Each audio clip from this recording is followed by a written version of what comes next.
Boa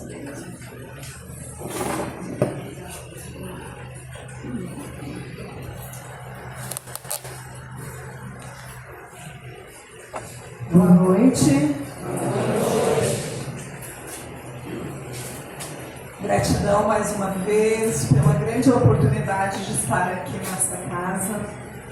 Jesus sempre disse que onde 2 ou mais estivessem reunidos em seu nome, lá ele estaria. Com certeza, nós estamos sendo acompanhados hoje por Jesus, por Espíritos de luz, cada um de nós seguindo a sua missão.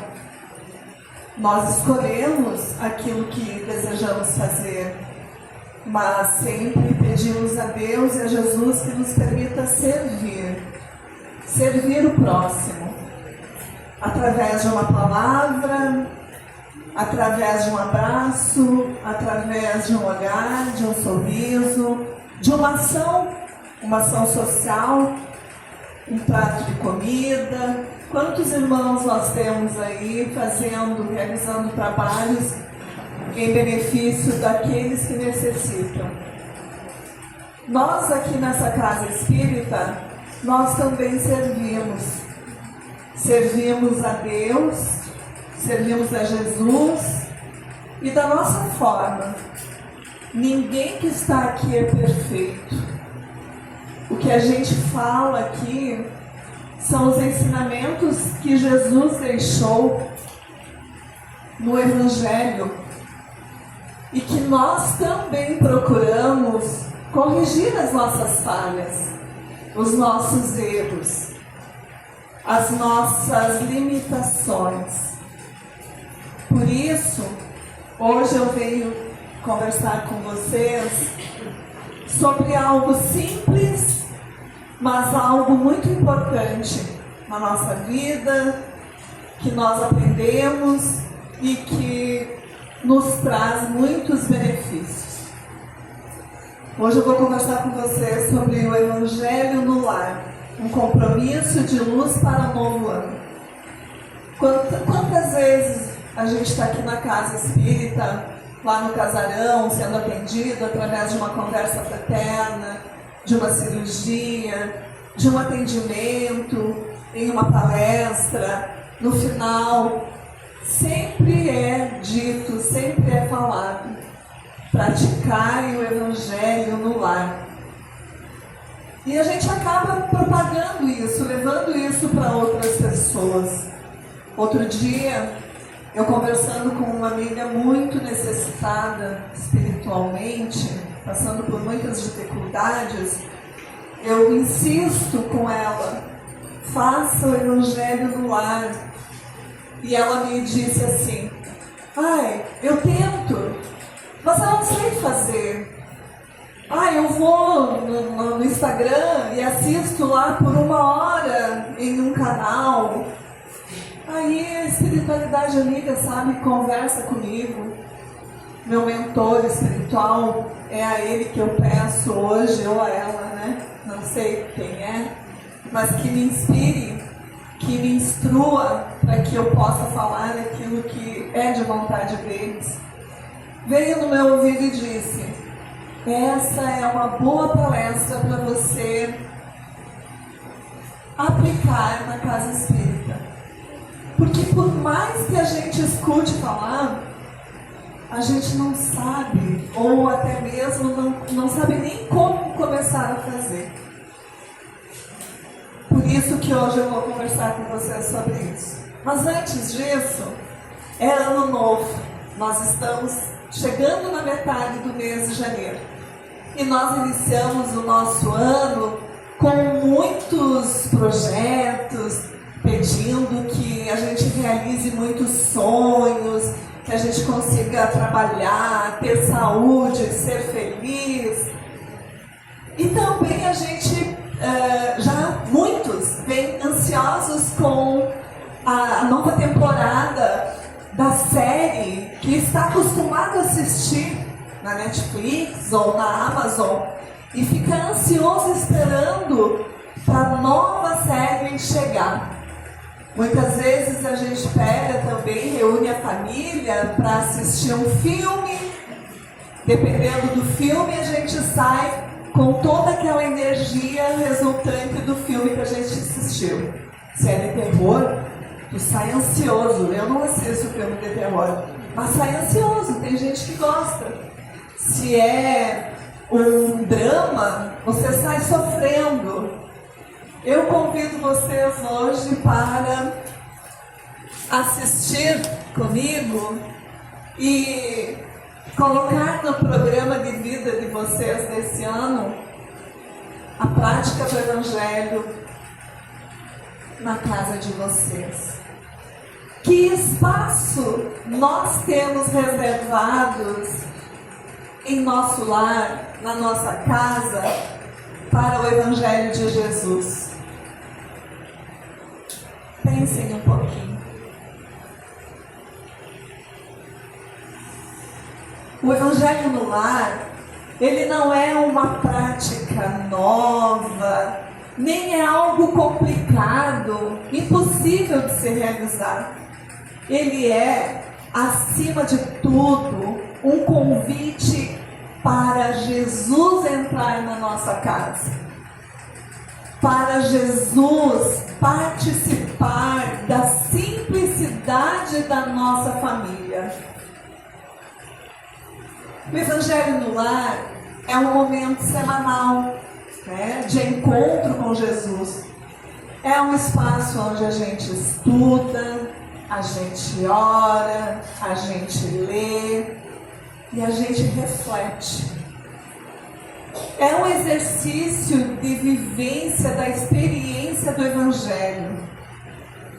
É você ter esse livro como uma base, uma referência, um suporte, um alicerce da tua casa. É um instrumento que liga a família ao Senhor da vida e a toda a espiritualidade superior e a espiritualidade amiga. Mas eu chego aqui falando do Evangelho, a Casa Espírita vive falando do Evangelho, mas é importante a gente saber qual é a origem do Evangelho, como é que ele surgiu. E Chico Xavier, ele descreveu no livro dele, Jesus no Lar, contou a história da origem do Evangelho. Contou ele que certo dia estava Jesus em uma noite de céu, de luar prateado, de céu estrelado, junto a alguns apóstolos seus na casa de Simão Pedro. E lá a conversa não estava muito edificante, muito produtiva. Jesus silenciou e logo olhou para Pedro e disse: Pedro, como é que o pescador leva a sua mercadoria até o mercado? Pedro parou, olhou para Jesus, pensou um pouco e disse: eu levo os peixes para vender, porque nada adiantaria eu levar o resto da pesca.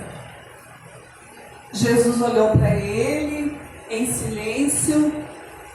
Após alguns momentos, alguns minutos, disse a ele: e o oleiro? O que faz o oleiro? Pedro, mais uma vez, refletiu e disse a Jesus: o oleiro faz do barro o molde, dá ao barro a forma melhor que ele pode. Jesus sorriu e indagou: e o carpinteiro? O que faz ele com a sua madeira bruta? Pedro hesitou e depois disse: ele vai talhar a madeira bruta usando o serrote, o martelo, o formão, para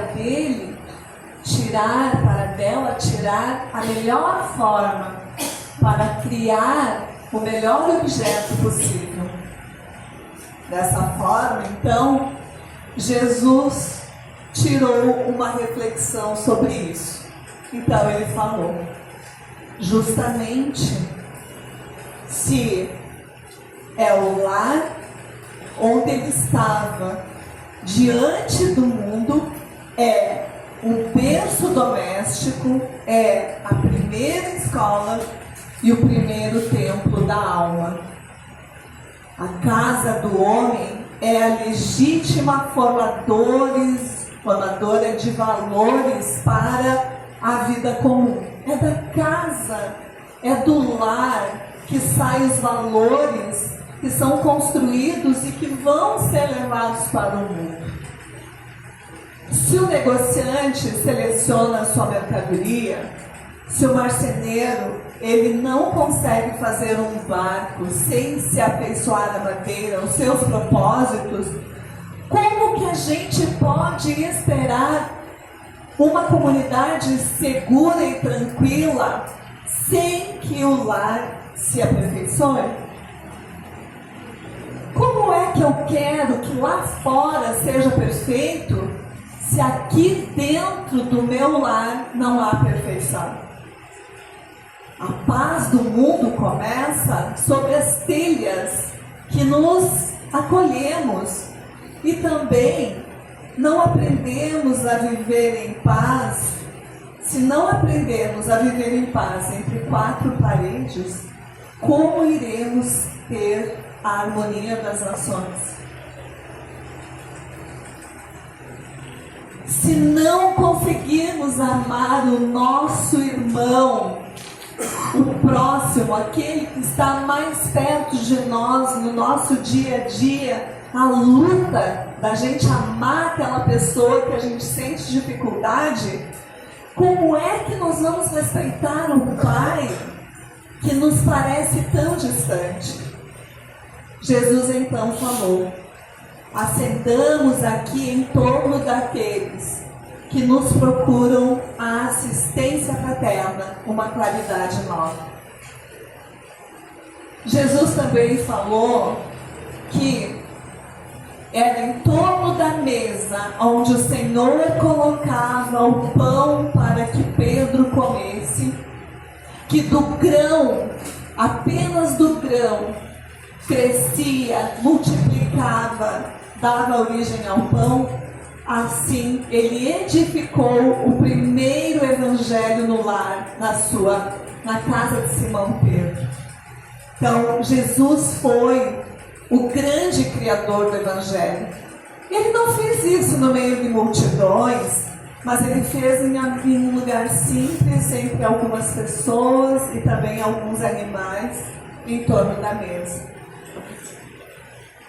O evangelho, segundo o Espiritismo, o Evangelho no Lar, não foi criado pela doutrina espírita. Ele apenas é uma forma de demonstração, de mostrar nós aqui, os lares espíritas, eles nos chamam a nos mostrar quanto é importante a prática, essa prática dentro dos nossos lares. Por que ele é tão importante? Porque quem faz o evangelho no lar harmoniza o seu ambiente. O evangelho no lar, ele também educa a gente de maneira espiritual. Quando a gente pratica o evangelho no lar, a gente é atendido, auxiliado pelos bons espíritos. A gente aprende, começa a ter disciplina no pensamento, que já é uma entrada, um caminho para a reforma íntima, que também é outro assunto, outra coisa que muito é divulgado, falado aqui na casa. A gente limpa a nossa casa, usa água, sabão, detergente, água sanitária, um aroma para deixar perfumado. O Evangelho no Lar também ele higieniza os nossos lares, o ambiente, fazendo com que aqueles pensamentos de baixa vibração sejam abandonados e a gente eleve o nosso pensamento. O Evangelho no Lar, ele fortalece os laços de afinidade familiar. Por quê? Porque ali a gente tem a presença da espiritualidade amiga. Quando a gente realiza o Evangelho no Lar, a gente recebe a companhia de espíritos da espiritualidade superior e também dos nossos amigos de luz. Então a gente está lá reunido, fazendo o Evangelho, orando. E na nossa casa se acende uma luz. Quem assistiu o Nosso Lar 2 consegue visualizar isso bem claramente. Se acende uma luz. E todo aquele irmão que está desorientado, que está perdido, que está confuso, que está revolto, ele é acolhido pelos nossos amigos espirituais, pela espiritualidade, e é conduzido até as nossas casas. E lá, junto da nossa oração, junto da luz presente em nosso lar, eles percebem que Jesus não os abandonou, que Deus Pai nunca deixou eles de lá. E então a espiritualidade amiga os recebe, os leva, os conduz para os hospitais espirituais para que eles possam ser tratados e assim continuar a sua jornada no plano espiritual. Por causa disso, que nós não estamos sozinhos, a gente deve realizar o Evangelho no Lar em voz alta, mesmo que eu faça sozinho. Eu oro sozinha, faça sozinha. Na minha casa não querem fazer, faça você, mas faça em voz alta. Eu, por exemplo, quando eu estudo, eu gosto de estudar em voz alta, porque eu ouvindo a minha fala, eu consigo gravar muito mais aquilo que eu estou estudando. Então a espiritualidade amiga, os espíritos superiores, inclusive esses irmãos que vêm até a nossa casa, eles precisam ouvir o que a gente está falando. Então é necessário que a gente faça o Evangelho em voz alta, não gritando, né? Permite que a espiritualidade amiga construa essa cortina de bênção, essa cortina de proteção. É uma egrégora de luz que se forma em torno do nosso lar e que não permite que nos aconteça mal. Ela faz com que a gente seja protegido, né, com esses fluidos. Dissolve as energias negativas que tem lá na nossa casa e também junto aos moradores. Vou pegar um exemplo. O momento que a gente começa a fazer o Evangelho no Lar, praticar o Evangelho no Lar, não é de um dia para o outro, tá? Não vai para casa fazer o Evangelho e dizer, mas a Marileia disse que se eu fosse fazer o Evangelho no Lar, as coisas iam mudar. Não. É uma prática que a gente tem que fazer constante. Mas à medida que você vai fazendo, você vai acendendo essa chama de proteção, essa luz em volta de você, que se você estiver na rua, estiver no teu trabalho, for pesado o dia, ou tu tá indo para casa e de repente um espírito de baixa vibração viu lá um e disse assim, vou acompanhar ela, vou acompanhar a Marileia, não vai conseguir entrar na minha casa, vai bater nessa egrégora que protege o meu lar e não vai conseguir adentrar. Isso é o que acontece quando a gente acende a luz do Evangelho dentro da nossa casa. A luz dos céus vem para nos envolver, para nos proteger.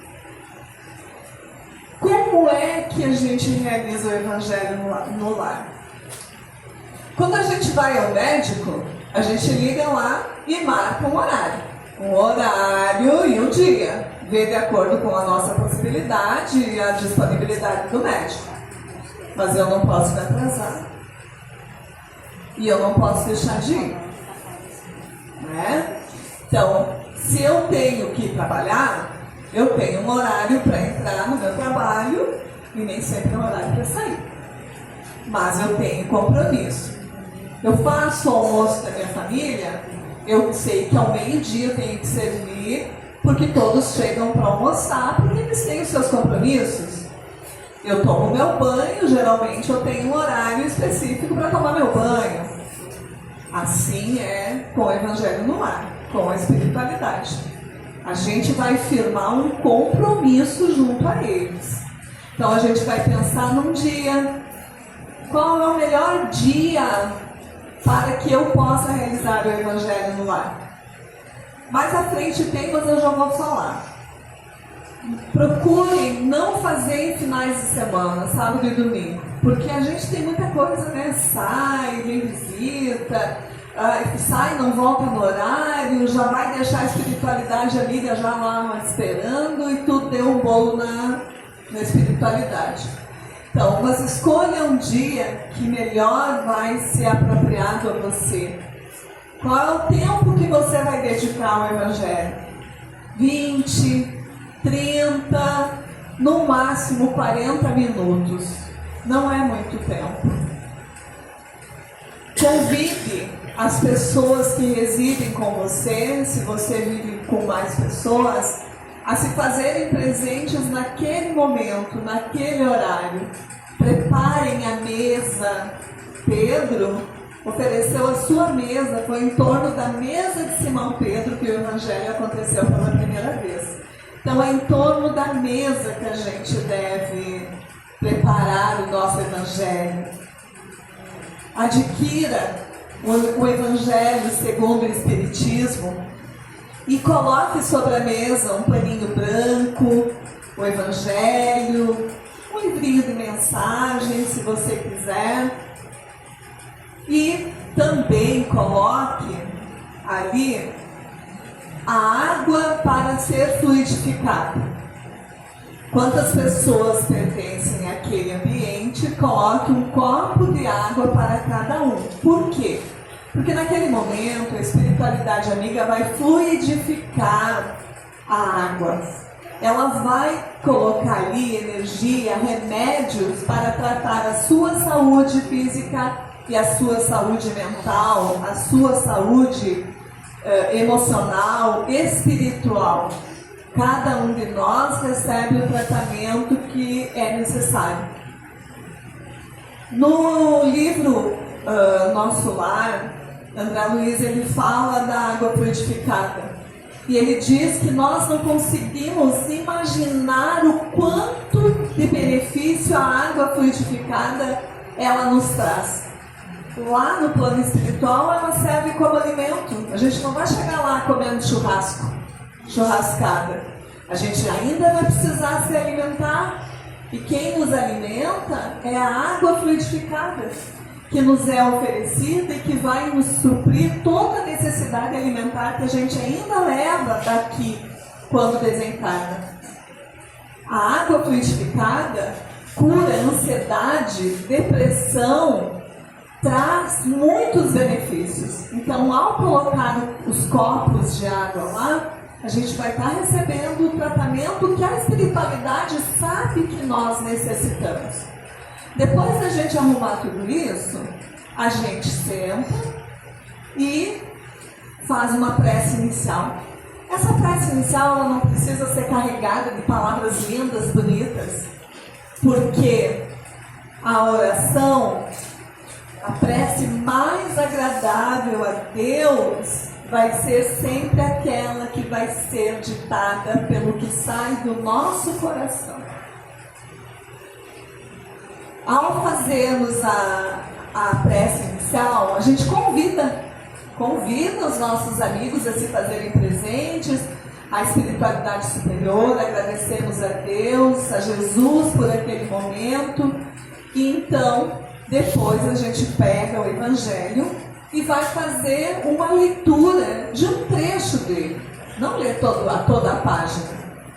Há aqueles que preferem abrir o Evangelho em uma página aleatória e ler um trecho que ali está. Há outras pessoas que preferem iniciar pelo começo e assim ir conhecendo o Evangelho. Os dois modos estão certos. O detalhe de abrir aleatoriamente, eu vejo que tem dois poréns. O primeiro, se eu não estou bem naquele dia, sabe? Não estou bem, aconteceu um monte de coisa. E eu abro e vem algo assim que vai ser para mim algo que não vai me motivar, que não vai me dar um up. Pode ser que aquilo me faça mal, ao invés de me ajudar. Ou até mesmo, eu posso viciar o meu Evangelho abrindo na página e aí sempre ele vai abrir na mesma página. Então eu não consigo ter uma diversidade de leituras. E tem tanta coisa bonita nesse livro que cada vez que a gente abre, a gente enriquece o nosso coração. Depois que a gente faz a leitura, a gente faz um breve comentário. Procure a essência que está naquele trecho que você leu. Não precisa pedir para os participantes devagarem um monte de coisa, para não estender o Evangelho, até mesmo porque a gente não tem capacidade de compreensão de tudo que ele pode nos dizer. Finalizando esse comentário breve, você pode fazer prece para os familiares encarnados, os familiares desencarnados, fazer prece pelos vizinhos, pelos parentes, pelo Brasil, pelo mundo. Para quem você desejar orar, você pode colocar na sua prece. E daí, você vai fazer uma prece final. Ore aquilo que você quiser, um Pai Nosso, uma Ave Maria, a oração que você mais se identifica. E, após isso, agradeça a espiritualidade amiga por aquele momento tão lindo que aconteceu no seu lar. Encerrando, então, o Evangelho, você vai beber a água fluidificada. Quais são as dificuldades que mais aparecem para que a gente não consiga fazer o Evangelho? Falta de tempo, crianças agitadas. Eu tenho um porém de criança agitada. Faça igual, porque você vai ver que a criança, com o passar do tempo, vai se acalmar e vai sentar junto de ti para fazer o Evangelho. Desânimo, esquecimento. Um ensinamento essencial. Não existe Evangelho no lar perfeito. Existe Evangelho no lar que é sincero. O Evangelho no lar, ele é uma prevenção espiritual porque ele organiza o pensamento, ele eleva a sintonia, fortalece o lar, cria um campo espiritual de proteção. Porque lá no Livro dos Espíritos, na questão 459, ele diz assim, que os espíritos influenciam sobre os nossos pensamentos e as nossas ações. Então, se a minha vibração baixa, pode ter certeza que aqueles oportunistas vão vir pentelhar, me incomodar e fazer com que eu desista. Evite, tá? De suspender o Evangelho no lar, porque você tem visitas. Convide essas visitas para fazer o Evangelho junto de ti. Mas se essas pessoas se negarem a fazer, se reserve. Faça em um lugar específico, mas não deixe a espiritualidade te esperando. Escolha um lugar que não seja o final de semana, um dia que não seja o final de semana por causa dos compromissos. E se por acaso você tiver um compromisso, uma reunião na empresa, tiver que estender seu horário de trabalho, ou fizer uma viagem, e durante essa viagem você não puder realizar o Evangelho, fale com a espiritualidade amiga, avise eles e diga, não estarei no dia que eu costumo fazer o Evangelho, vamos marcar para outro dia. Assim a espiritualidade amiga não vai ficar te esperando lá e tu não aparecer. Evite fazer comentários de baixa vibração antes de começar. Ah, tu viu quem morreu? Assistiu uma tragédia? Ou coisa do tipo. Falar sobre mortes. Brigas ou desentendimentos antes de iniciar o Evangelho. Evite excluir as crianças do Evangelho. Faça diferente. Arrume uma coisinha para ela fazer. Coloque a toalha sobre a mesa. Ajuda a mamãe a levar o copo de água para a mesa. Se a criança sabe ler, leia você o trechinho do Evangelho hoje. Mas inclua a criança. O Evangelho no lar e o início do ano faz com que a gente diga a Deus: Senhor, queremos caminhar contigo dentro da nossa casa. Nós não estamos aqui prometendo a Ti perfeição. Nós estamos aqui assumindo um compromisso possível, simples e transformador. Se nós dedicarmos um dia da nossa semana a Jesus em nosso lar, aos poucos o nosso lar inteiro irá se transformar em um espaço de muita luz. E as pessoas que chegarem na casa de vocês irão dizer assim: nossa, eu me sinto tão bem aqui. É tão bom estar aqui.